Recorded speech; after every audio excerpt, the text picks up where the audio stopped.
Welcome to Bright English Lab, where English is made simple.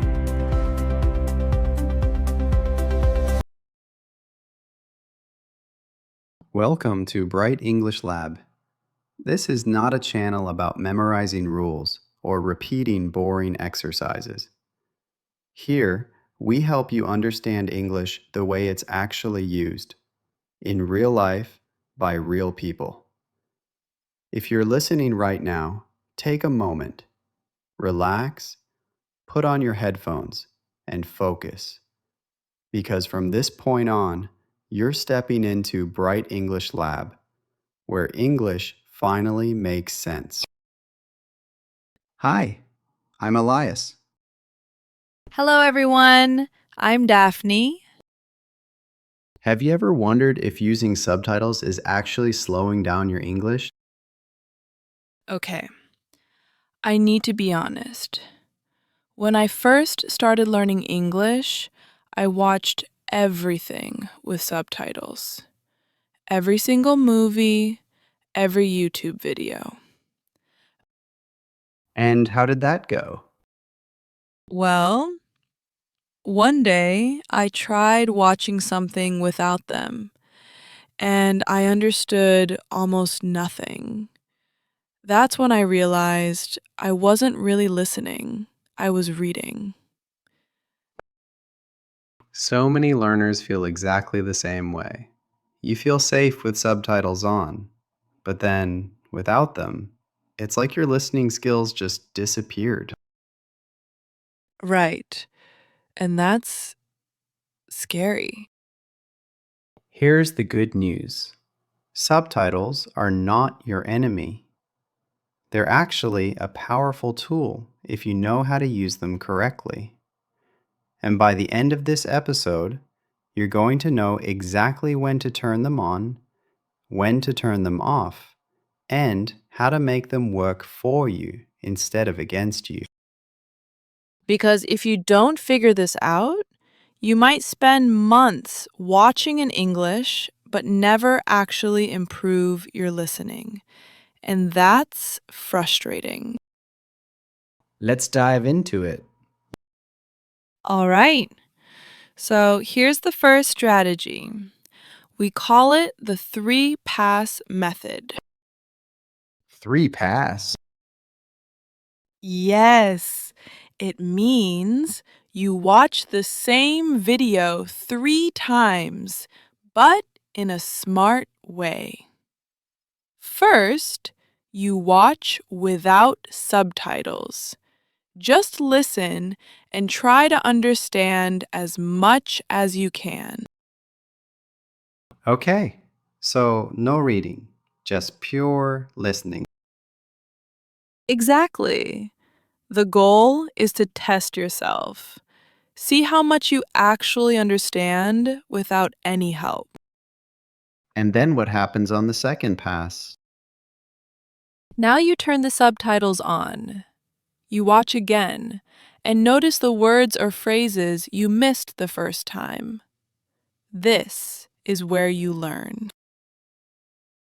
Oh, I see. So it's like checking your answers after a test.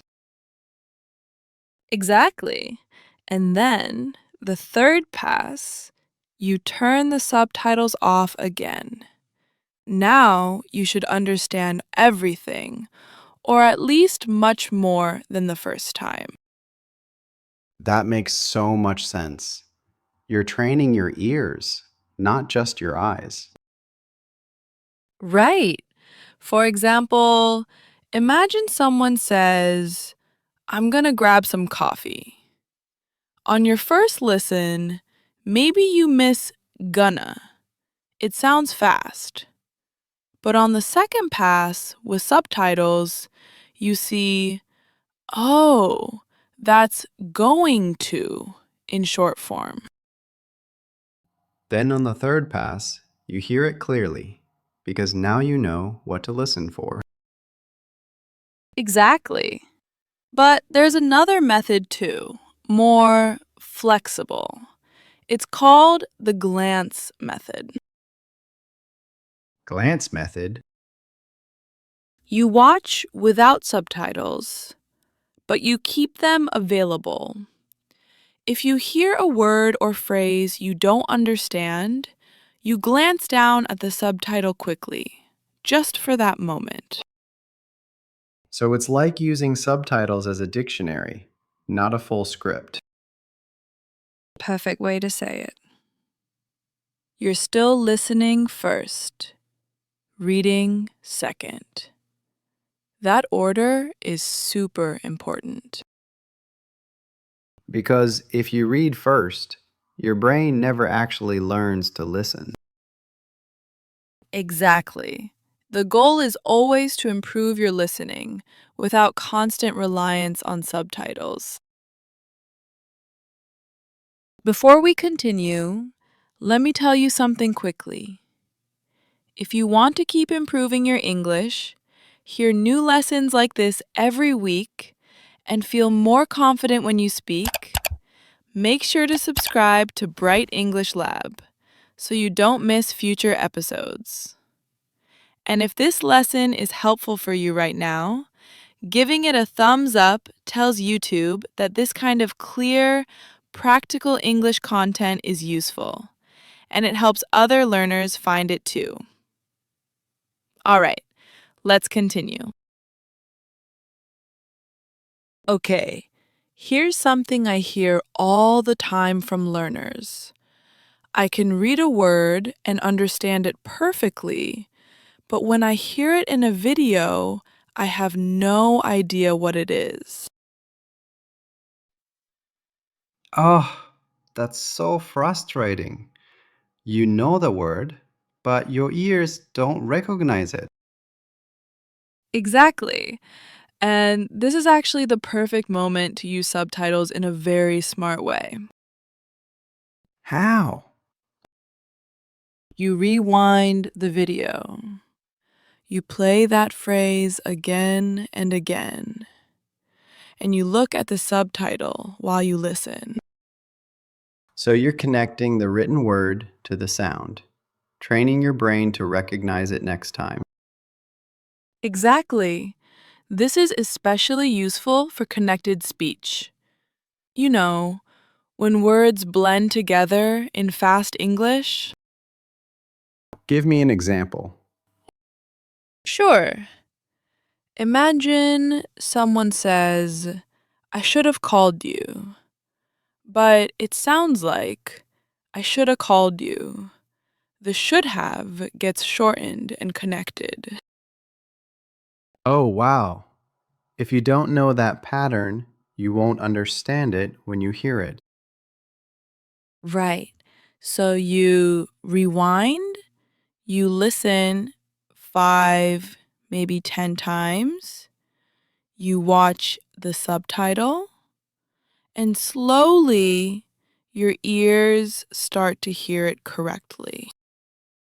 And then you can use this for pronunciation too, right? Absolutely. After you've listened several times, try to repeat it. Mimic the speaker. Copy the rhythm, the intonation, the speed. So subtitles help you not just understand, but also speak more naturally. Yes. And here's another common one. I wanna go sounds like I wanna go, not I want to go. It's faster, softer, more connected. So you listen to it with subtitles, notice the difference, and then practice saying it the same way. Exactly. This kind of targeted practice is one of the best ways to use subtitles. You're focusing on the tricky sounds, not reading everything. I love that. It turns subtitles into a pronunciation coach. It does.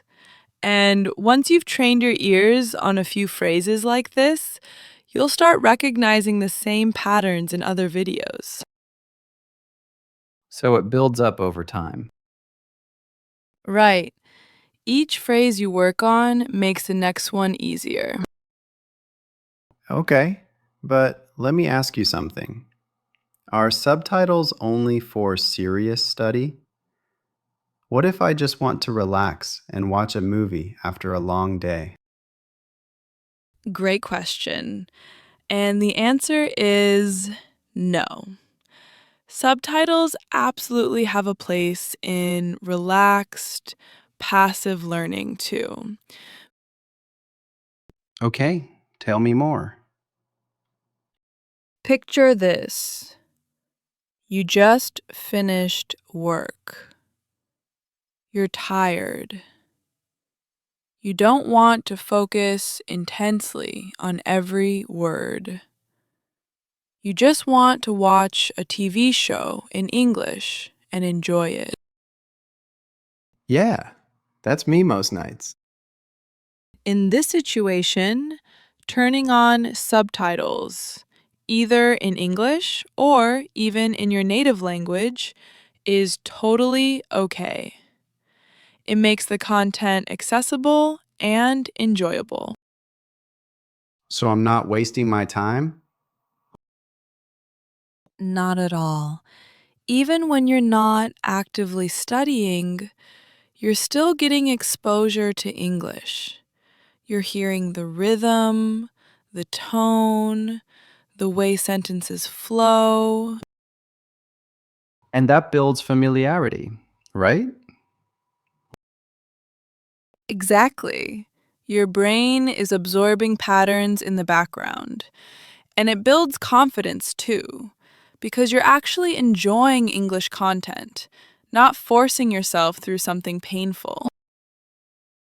That's such a relief. I always felt guilty watching with subtitles just for fun. You shouldn't. Learning doesn't always have to feel like hard work. Sometimes it's okay to just enjoy the process. And I guess the key is balance. Sometimes you study hard with the 3-pass method. Sometimes you just relax and watch with subtitles on. Exactly. Both have their place. The important thing is that you're engaging with English regularly. That consistency matters more than being perfect every single time. So I can binge watch my favorite show guilt-free? Yes, as long as you're also doing some focused listening practice during the week. It's all about balance. I love that. English learning doesn't have to be stressful. Not at all. If you enjoy it, you'll stick with it. And that's what really leads to progress. Okay. So we've talked about all the good ways to use subtitles. But what about the bad ways? What should we avoid? Good question. The biggest mistake is over reliance. That means keeping subtitles on all the time for everything without ever challenging yourself. Because then your listening never actually improves. Yes, you become really good at reading English fast, which is also very good for you, but your ears don't develop. So how do you know when it's time to turn them off? Here's a quick test. If you're watching something at your level and you understand about 60 to 70% without subtitles, try turning them off. Push yourself a little. And if I only understand 30%, Then the content might be too difficult right now. In that case, subtitles are fine. Just make sure you're also watching easier content sometimes without them. so it's about finding the right balance for your level.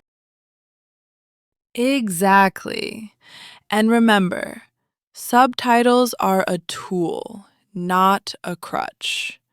How you use them is what determines if they help you or hold you back. I think that's the perfect summary. They're not good or bad. It's all about how you use them. Right. And the last thing I'll say is this: be patient with yourself. Listening is a skill that develops slowly. Some days you'll understand more, some days less. That's normal. Consistency is more important than perfection. That's for sure. Find what works best for you. Experiment with the 3-pass method, the glance method, and relaxed watching. See what feels right. All right. Before we wrap up, I want to ask you something. Are you someone who already watches without subtitles? How does it work for you? Let us know in the comments. Yeah, seriously. Your experience helps other learners too. And hey, if this episode helped you think differently about subtitles, do us a quick favor and hit the like button. It really helps us reach more English learners who need this kind of advice. And if you want more practical English lessons like this one every week, subscribe to Bright English Lab so you never miss a new episode. We've got tons of helpful topics coming up. All right. Thanks so much for listening today. We'll see you in the next episode. Keep practicing. You're doing great.